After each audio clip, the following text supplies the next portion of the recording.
Ukraine's domestic intelligence agency, the SBU, carrying out a large-scale operation Sunday targeting Russian military airfields. Dramatic video shared with ABC News by the SBU shows aircraft being hit and bursting into flames. The attacks carried out at different airfields in 5 Russian regions, some home to Russian strategic bombers. A source within the SBU claims they hit more than 40 military aircraft that they say, quote, bomb Ukrainian cities every night. A source in the SBU tells ABC News the operation had been planned for more than a year and a half. Drones were concealed inside makeshift mobile houses with retractable roofs, which were then placed on trucks. The source said those roofs opened remotely and the drones flown out to strike. Russian officials are also investigating 2 train derailments they say happened after 2 bridges were blown up in separate Russian regions, this near the border with Ukraine. Meanwhile, Moscow continued its massive air assault. The Ukrainian Air Force reported 479 drones and missiles were launched into the country overnight in one of the largest aerial attacks of the 3-year-old war. Amid all of this volatility, Russia has proposed a new round of peace talks to be held in Istanbul on Monday. And 2 U.S. senators who were in Kyiv on Friday have warned Russian President Vladimir Putin is stalling on peace talks while preparing a new military offensive against Ukraine. Ending this war the right way makes the world safer. If you end it in a way like we did with Afghanistan, you're setting the world on fire. Putin will keep going if he's not stopped in Ukraine. And then we will have to put troops on the ground by virtue of our treaty obligations. The senators say a sweeping U.S. sanctions bill backed by 82 of their colleagues could be the last chance to sever the economic lifeline fueling Russia's war. First of all, what do you think Vladimir Putin and Russia might do in response to this? I keep waiting for the nuclear option to come. Yeah, that's been, I know, a big topic of conversation. I'm curious if and when that plays out.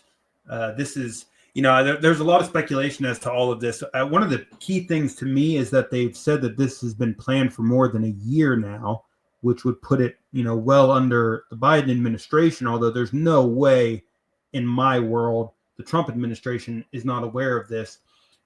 Now, Trump obviously had made a lot of claims that he was going to end this war before he ever even got into office, so on and so forth. Clearly, that has not happened.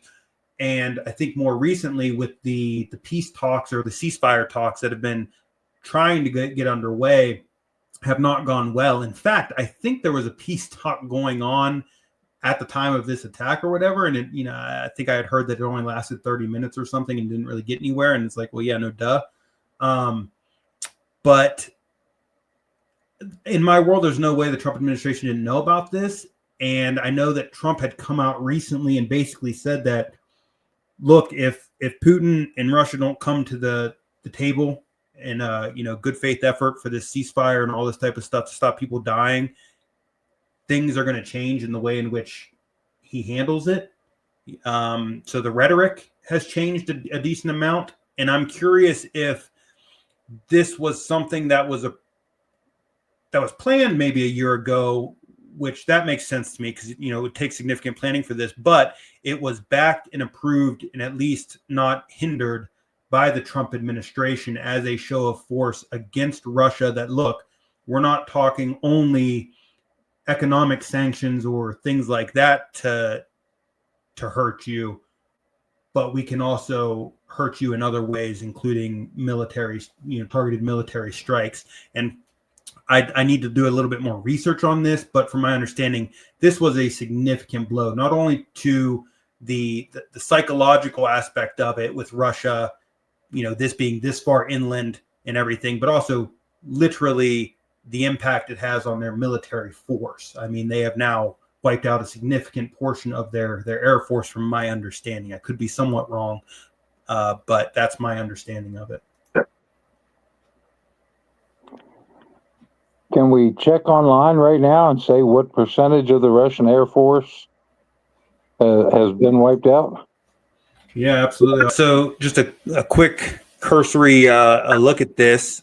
According to some of the information, it says that this operation, known as Operation Spiderweb, which targeted multiple Russian air bases deep within Russian territory, resulted in the destruction or severe damage of 41 Russian military aircraft, including strategic bombers, such as strategic bombers, as well as an A-50 airborne early warning and control aircraft. These losses represent approximately 34% of Russia's strategic cruise missile carrier fleet.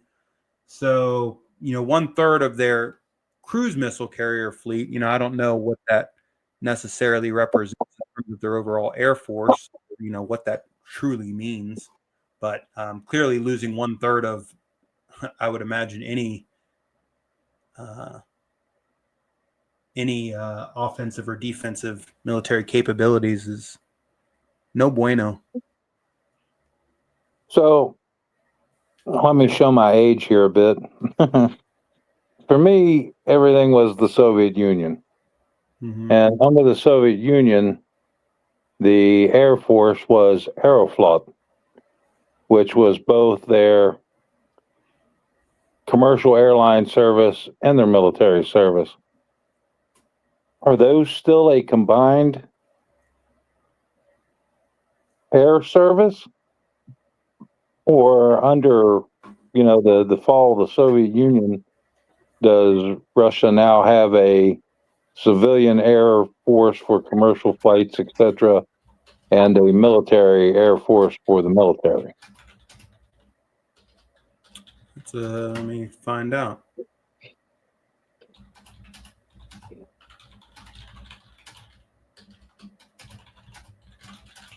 So you're saying that during the USSR, the civilian and military air force was all the same? Yeah, it was all nationalized. It was Aeroflot, and yeah, I see it here. It says the military air force, Russian Aerospace Forces, VKS. In 2015, Russia reorganized its military aviation under the Russian Aerospace Forces, the VKS, Vozdushno Kosmические Силы, something like that. And that combined the Air Force, which are the strategic bombers, their fighters, and their transport planes, air and missile defense forces, and space forces. And then they also have civilian aviation, which is managed by Rosaviatsia, the Federal Air Transport Agency, which includes Aeroflot, which is still a thing. That's the Russians' flag carrier and major airline, as well as various private and regional airlines. So according to this, today they are separate entities. They have their civilian aviation, which is still Aeroflot, and then they have their VKS, which is their military air force. okay. I know one of the things that they used to do was they would use their commercial flights. And I'm not even going to try to say, I'm pretty sure it was an African country anyway. They used their commercial flight, Aeroflot, and actually brought in a bunch of troops as a surprise attack. And I'm pretty sure that happened in some country in Africa. And it would appear that they're still capable of doing such. It says today's Russia has clearly divided military and civilian air forces, unlike during the USSR. However, the Russian military retains rapid mobilization doctrines, allowing for some civilian aviation assets to be commandeered in wartime, and they are now separate entities. So clearly, they could still do that if needed. Which I'm sure, honestly, I'm sure we could do that too. We probably just don't have the need for it. Yeah, what's ours? Executive Order 11047 that says the president or the president's representatives can basically take anything that you have that they want and require mandatory uncompensated labor, which is a polite way of saying slavery. It says the United States has legal and logistical mechanisms in place to mobilize civilian aircraft and ships for military use. I wonder if we ever have, but I imagine maybe during World War. Oh no, actually, okay. Yes, we have. Yeah, particularly during Operation Desert Shield and Desert Storm, and then Iraqi Freedom. But the Civil Reserve Air Fleet is a DoD program that allows the military to access commercial airliners, and then there's voluntary participation. In fact, I'm thinking it doesn't necessarily fall under the military or this, but it was interesting to see this during the North Carolina floods that happened last year, and a lot of helicopter pilots and stuff came together voluntarily and were helping out a lot. But anyway, the U.S. Merchant Marines, Voluntary Intermodal Sea Lift Agreement, known as VISA, Ready Reserve Force. So we have a lot of different things like that. But it was the Merchant Marine Act of 1936 that affirms the importance of the Merchant Marine Force for national defense and commerce.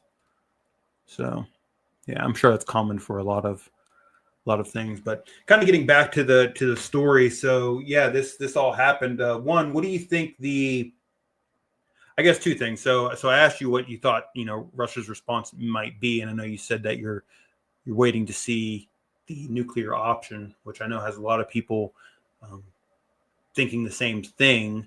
And honestly, I'm surprised. I was looking at the markets today, and last I looked, and in fact, I can look right now. The markets are up. My goodness, the S&P 500 is up almost 4% on the day. I was waiting for it to take a significant nosedive for this. I mean, this is a huge act of aggression. I mean, you could see it. I could see it in some ways of being like, hey, get to the table here. But you're talking about a country controlled by a dictator with nuclear weapons who are not known for, what would you say, I don't know, not wanting to lose face, right? They're not the type of country, it would seem, or leader that would want to lose face, particularly on the world stage. And this just happened. So I guess on that note, what do you think the involvement was, or the knowledge, or anything of that nature whenever it comes to the Trump administration and our involvement as the U.S. in this? Especially when you see two of our senators over there in Ukraine during this time. One of them in particular, the Rhino Senator Lindsey Graham, who is very much a war hawk.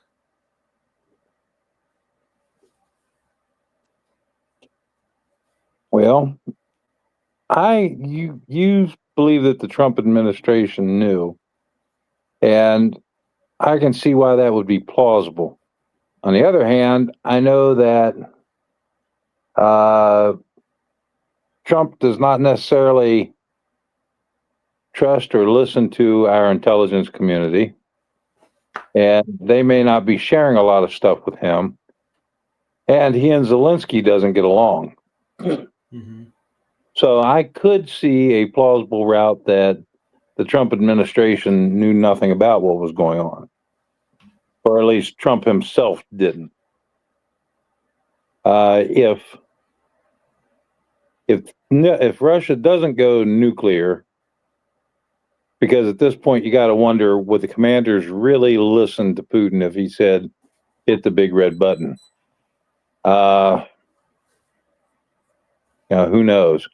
Also, I wonder, why aren't Ukraine attacking their silos? I know they got a lot of mobile ballistic missile launchers that can move around, but they have silos and stuff as well.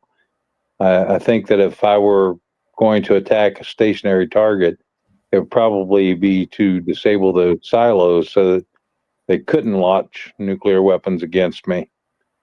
Also, since Russia wants the territory, they're going to be selective about where they nuke. They're probably not going to do it along the coast where they want seaports and whatnot. It's going to be something inland. On the other hand, if they do that, then they lose a lot of their food production area as well. So, who knows? I mean, Russia traditionally, whether you're talking about Tsarist Russia or the USSR or apparently the way they're following now, have always just thrown bodies at it. When the Russians hit, when the Germans hit in World War II, what overwhelmed them was not superior weaponry or training or anything. It was the fact that the Russians just kept throwing so many soldiers at them Yeah. that, they got overwhelmed. So the thing is, though, is that one, Russia is more open today, right? Their people are not as secluded and backward and kept from the rest of the world as they once were, and they're starting to get their own voice. They realize that sometimes they can say no, and I think more and more people are saying no, and more people don't want to go and just be a body that is thrown at the problem. I think that Russia's been seeing some internal discord and that it's going to get worse. And if Putin's idea is to simply throw more bodies at the problem, that discord is going to get worse. Yeah. Well, that's, if Trump himself or his administration didn't know about this, I think that is in and of itself a problem. I don't understand how they couldn't know about this. I mean, that's an intelligence failure, I would say, for one. And two, the fact that if this was in the planning for more than a year, there's no way that it was being planned without the assistance of the United States, either logistically, economically, financially, or militarily. So I don't see how we would not have known about this. With that being said, I'm not sure if Zelensky would have made such a move without the backing of the United States or the, tacit approval of the United States. I mean, because again, the response options by Russia, if they decide to wipe them out, as far as we know, they have the capabilities of doing so. And if you don't have, the backing of significant powers with you, would you as Zelensky have made the move if you're kind of out there on an island, or at least on an island without the largest economy and military in the world behind you? I think I might have. Honestly, they're fighting for their homes and families and whatnot. Here we look at it detached. Every time you're fighting a war and it's not on your territory, you are more detached from it. Whereas if you're the one taking the hit, he might be saying, "Hey, what the hell's the difference? We die being bombed to death every night by traditional bombs, or we die being bombed once by a nuclear bomb? Screw all this. Let's go get them. Let's do whatever we can." Well, and on that note, I think that's a great point, and I agree. And this is probably why no one would ever want me as a leader, because a lot of these types of conflicts and stuff, I've always been a big fan of General Sherman and scorched earth policy.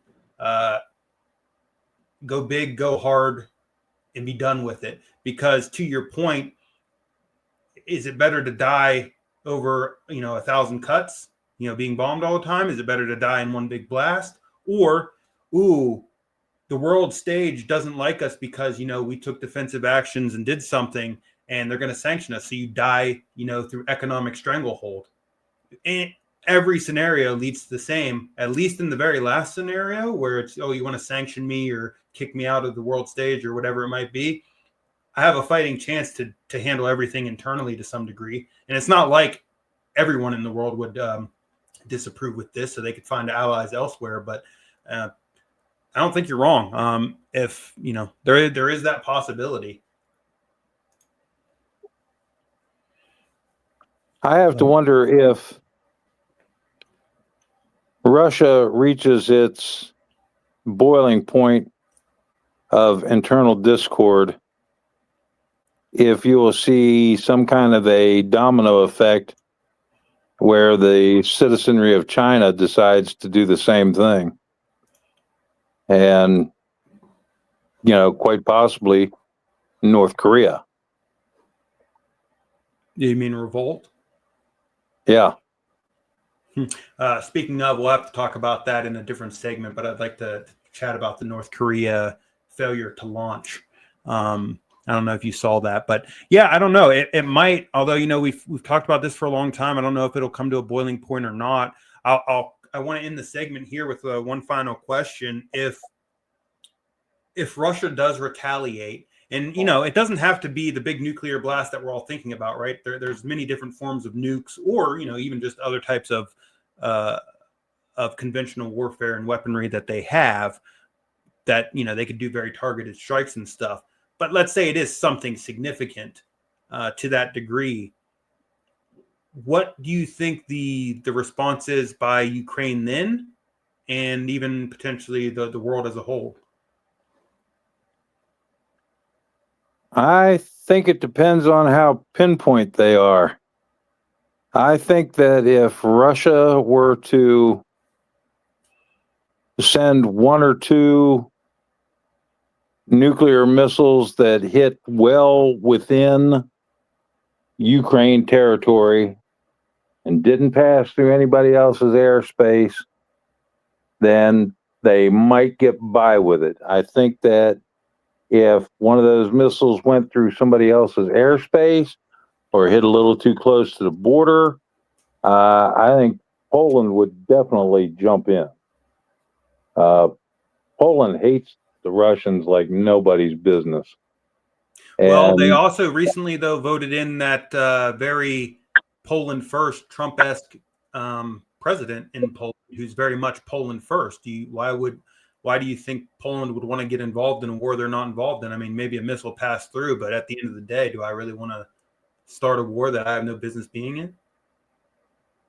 well, I think that if Russia escalates to that, then everyone knows that if Russia wins, it's Latvia, Estonia, Poland, Finland, Sweden. All those areas are going to be on Russia's list.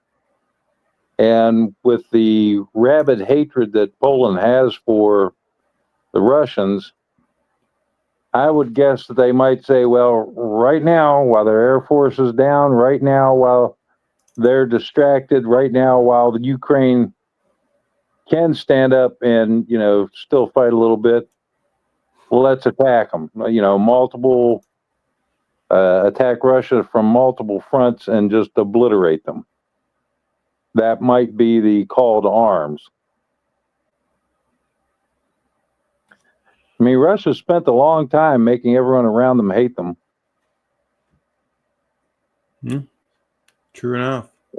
That's what do you think? Do you think the response changes in either direction if Russia attacks military type infrastructure, or if they hit a major city with significant civilian death?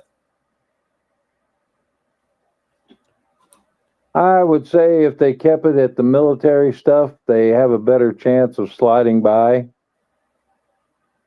I think that, whether it's real or used as an excuse, that outrage over harming civilians would play a huge role in rallying the forces against them. All right. Well, I guess we'll keep a close eye on this and follow up depending on what happens. Catch the other segment about North Korea and their awesome ship that they launched that immediately sunk.